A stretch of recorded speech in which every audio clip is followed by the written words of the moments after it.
Hello दोस्तों, स्वागत है आपका दूसरी कक्षा में। पहली कक्षा में हमने पढ़ा कि इतिहास को समझने के लिए जो स्रोत चाहिए, उसको लिखने के लिए जो स्रोत चाहिए वो हमने क्लियर रूप में समझा। उसमें हमने देखा पुरातात्विक स्रोत थे और साहित्य था। उसी क्रम में हम यह समझ रहे थे कि जो इतिहास है उसको स्रोत के आधार पर हम तीन हिस्सों में बांटते हैं: प्रागैतिहासिक काल, आद्य ऐतिहासिक काल और ऐतिहासिक काल। प्रागैतिहासिक काल का वह दौर रहा जिसमें आपको लेखन शैली का विकास नहीं मिलता है। वहां केवल और केवल आपको निर्भर रहना पड़ता है पुरातात्विक स्रोतों पर। तो याद रखिए, जो पहली कक्षा के बाद हम दूसरी कक्षा ले रहे हैं वो प्रागैतिहासिक काल से ही जुड़ी हुई है, जिसमें आप समझेंगे पाषाण काल को, लिथिक एज। पाषाण का मतलब होता है पत्थर का काल। कई लेखक इसे धातु युग भी बोल देते हैं, मगर सही नाम देखें तो पाषाण का सही अर्थ है पत्थर का युग।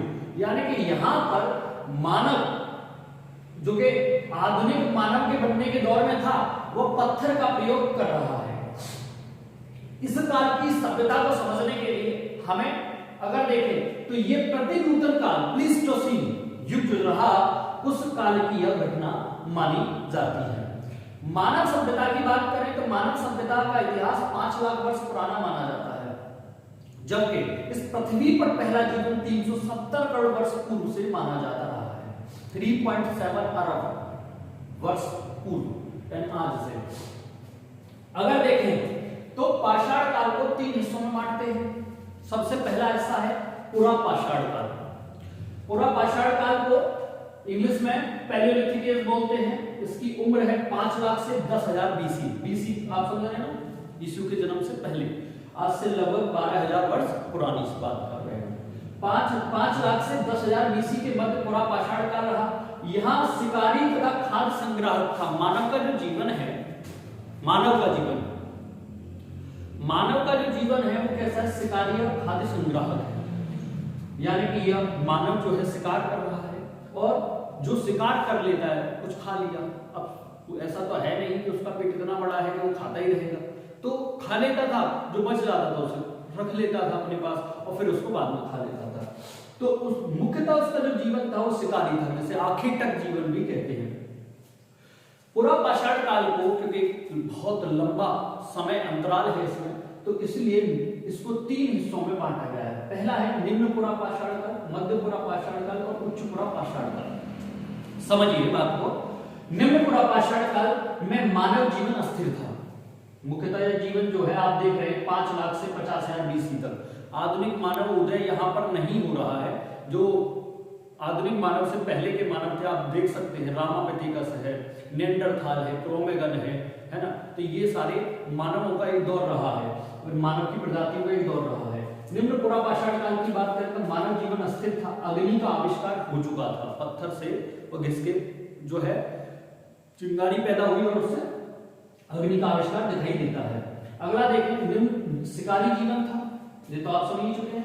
कुल्हाड़ी तथा गड़ासा, हैंडेक्स और चॉपर यह प्रयोग कर रहे थे। हैंडेक्स और चॉपर यह प्रयोग कर रहे थे। अब आप कहेंगे इसके साक्ष्य, तो साक्ष्य जो इसके मिल रहे हैं वो बेलन घाटी इलाहाबाद के पास का क्षेत्र है। दूसरा भीमबेटका, यह एमपी रायसेन, मध्य प्रदेश में एक जगह है रायसेन, वहां भोपाल के पास, तो वहां पर आपको भीमबेटका मिलती है। भीमबेटका सबसे प्राचीन शैल चित्रों के प्रमाण भी यहीं से मिले, यानी कि पत्थरों पर चित्रकारी के साक्ष्य यहीं से मिले। दूसरा मध्य पुरा पाषाण काल, 50,000 से 40,000 बीसी, यानी कि आप देखें एक लंबा समय अंतराल के बाद यह 10,000 साल का पीरियड दिखाई देता है, टाइम पीरियड। यहाँ पर हल्के हथियारों का प्रयोग किया गया। होता क्या था कि बड़े हथियार थे, कुल्हाड़ी और गड़ासा जैसे, अगर उसे देखें हम तो हल्के हथियार, यानी कि यह हथियारों को दोनों तरफ से, अगर आप पत्थर को देखें तो पत्थर अगर ऐसे हो तो उसको दोनों तरफ से घिस के पतला किया जाता था, तो हल्के हो जाते थे। तो इसी हल्के हथियारों को फलक संस्कृति से जोड़ा गया। क्या कहा गया? इनके हथियारों को फलक संस्कृति, ब्लेड कल्चर। क्या कहा गया? Blade culture. इस जैसे खुरचनी है, खुरचनी एक दिखाई देती है। मध्य पुरा पाषाण काल की बात करें तो अग्नि का व्यापक प्रयोग यहाँ पर दिखाई आपको देता है। अग्नि का आविष्कार यहाँ हो चुका है, मगर उसका प्रयोग नहीं समझ पा रहे थे, तो वो यहाँ दिखाई देता है।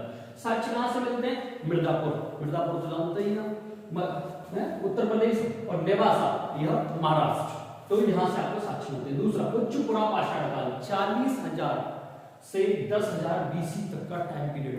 आप कहें तो यह एक बहुत बड़ा बदलाव यहाँ दिखाई देता है। कैसे दिखाई देता है? आधुनिक मानव का उदय दिखाई देता है। होमो सेपियंस, जो आधुनिक मानव जैसे हम जैसे लोग जो देख पा रहे हैं आधुनिक मानव, वह यहाँ है होमो सेपियंस। और होमो सेपियंस की सबसे शानदार बात यह थी कि वह 4 हाथ पैरों के अलावा 2 पैरों पर चल रहा था, तो उसके 2 हाथ क्या हो गए? फ्री हो गए। और यहीं से पूरी नेचर, पूरी प्रकृति जो है बदलाव की राह पर निकली। क्योंकि जब 2 हाथ खाली हुए तो वो ये सोचने लगा कि इन 2 हाथों से क्या प्रयोग किया जाए।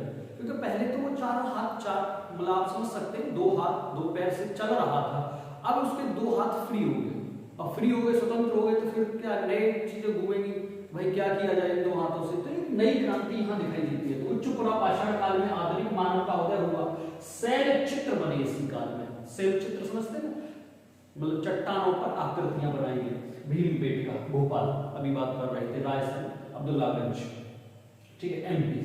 साक्ष्य अगर देखें तो बीजापुर महाराष्ट्र का क्षेत्र है और बेलन घाटी इलाहाबाद का क्षेत्र है, और ये खुद स्वयं में भीमबेटका। यहाँ से इस उच्चपुरा पाषाण काल के साक्ष्य आपको मिल रहे हैं। दूसरा पाषाण काल की पहला टाइम फेज 5 लाख से 10,000 BC। अब दूसरा टाइम फेज है मध्य पाषाण काल। मध्य पाषाण काल को समझना है तो मध्य पाषाण काल की जो उम्र है वो 9,000 से लेकर 4,000 BC के मध्य मानी जाती है भारत में। तो अगर देखें तो मध्य पाषाण काल को इसमें कहते हैं मेसोलिथिक एज। इसमें देखें तो मानव का जो जीवन है वो शिकारी है तथा पशुपालक है। एक बदलाव आ चुका है, यहाँ पर पशुपालन होने लगा है।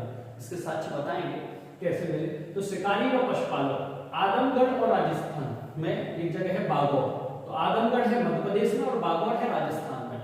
यहां से आपको पशुपालन के साक्ष्य मिलते हैं। एक और बात, पशुपालन के जो साक्ष्य मिल रहे हैं, आज हम देखें तो पशुपालन का हम जो मतलब पशुओं को पालते हैं तो मुख्य हमारा ये रहता है कि दूध लेंगे, मगर इनका उद्देश्य दूध से कुछ भी नहीं था। इनका यह था कि पशुओं को पकड़ लेते थे, जब भूख लगती थी मार के खा लेते थे, यानी कि मांस इनको चाहिए था। इनको दूध से कोई मतलब नहीं था। इतना ज्ञान नहीं था कि दूध कोई चीज होती है, या वह नहीं जानते थे। यह केवल उसका मांस उत्पादन में प्रयोग कर रहे थे। तो आदमगढ़ मध्य प्रदेश और बागौर राजस्थान से पशुपालन के साक्ष्य मिले। दूसरा, सूक्ष्म पाषाण हथियारों का प्रयोग किया गया। सूक्ष्म पाषाण यानी कि हल्के पत्थरों का प्रयोग कर रहे हैं। किसके लिए? किसके लिए? शिकार के लिए। शिकार को मारने के लिए हल्के हथियारों का प्रयोग कर रहे हैं। इसी दौर में आप देखेंगे कि इसी दौर में यह गुलेल का आविष्कार करते हैं। किसका? गुलेल का। इसी कंसेप्ट को अगर हम समझ रहे हैं कि गुलेल जो चलती है वो रॉकेट के सिद्धांत पर चलती है, तो यहीं से फिर एक बात निकलती है कि प्रक्षेपास्त्र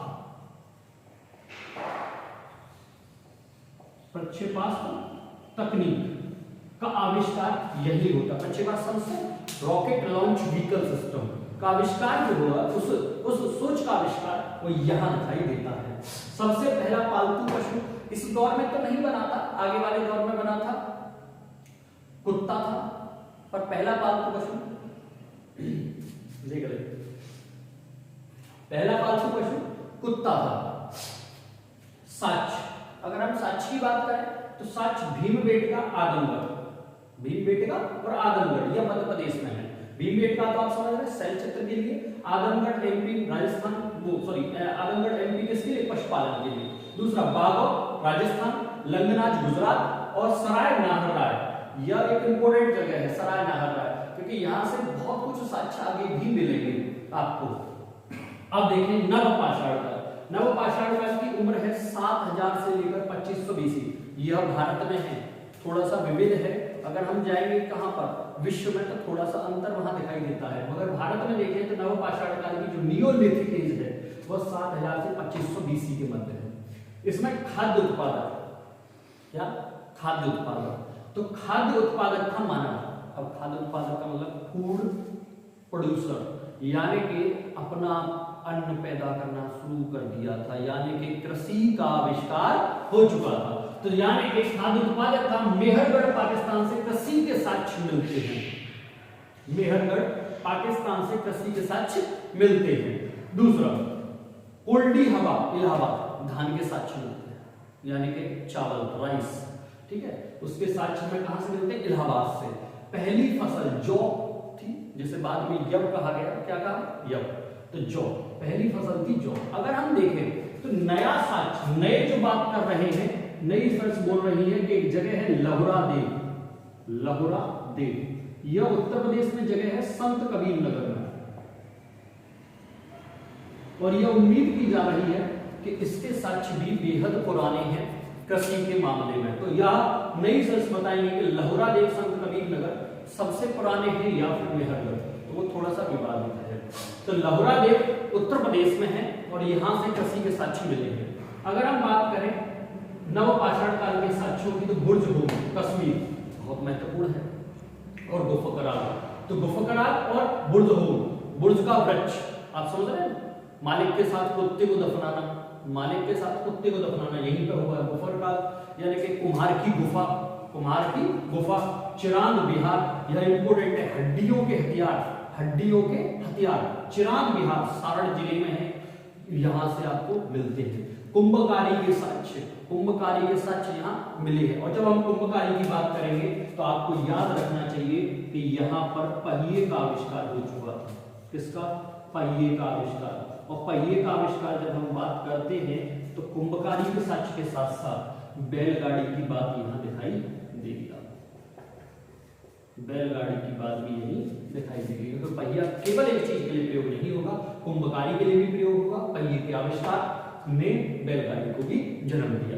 तो ये जो चीजें हैं आपको देखें तो पाषाण काल एक जो विविध संकल्पना थी, जो क्वेश्चन आपको पूछे जाएंगे वो इन्हीं में से कोई एक क्वेश्चन उठा लिया जाएगा। जैसे पूछेगा कि वनडे एग्जाम में सामान्यतः कोई अगर देखिए यूपी पुलिस का एग्जाम होगा तो पूछेगा, आपको क्या पूछेगा? तो पूछेगा कि बताइए कि कृषि किस काल में प्रारंभ हुई। तो बताइए आप नवपाषाण काल में। मगर पीछे जब भी क्वेश्चन पूछेगा तो पहले क्वेश्चन में 2 क्वेश्चन डाल देगा। वो कहेगा मध्यपाषाण काल के विषय में कि किस काल में पशुपालन शुरू हुआ, और फिर कहेगा कि बागौर तथा आदमगढ़ से पशुपालन के साक्ष्य मिले हैं। पहला कथन सही है, दूसरा कथन सही है, ऐसे पूछ सकता है। तो ये उसका पूछने का तरीका रहेगा। दूसरा आप अगर बात करें तो यह आप क्लियर, आपको समझ में आ रहा होगा। दूसरा इसका स्क्रीनशॉट ले सकते हैं आप, देखें स्क्रीनशॉट ले लीजिए, उसको रख लीजिए और उसको एक बार रिवाइज करिए, ठीक है? तो आपको समझ में आ रहा है। ओके, यही लोग हैं, आगे क्लास में मिलेंगे और शुरू करेंगे सिंधु घाटी सभ्यता।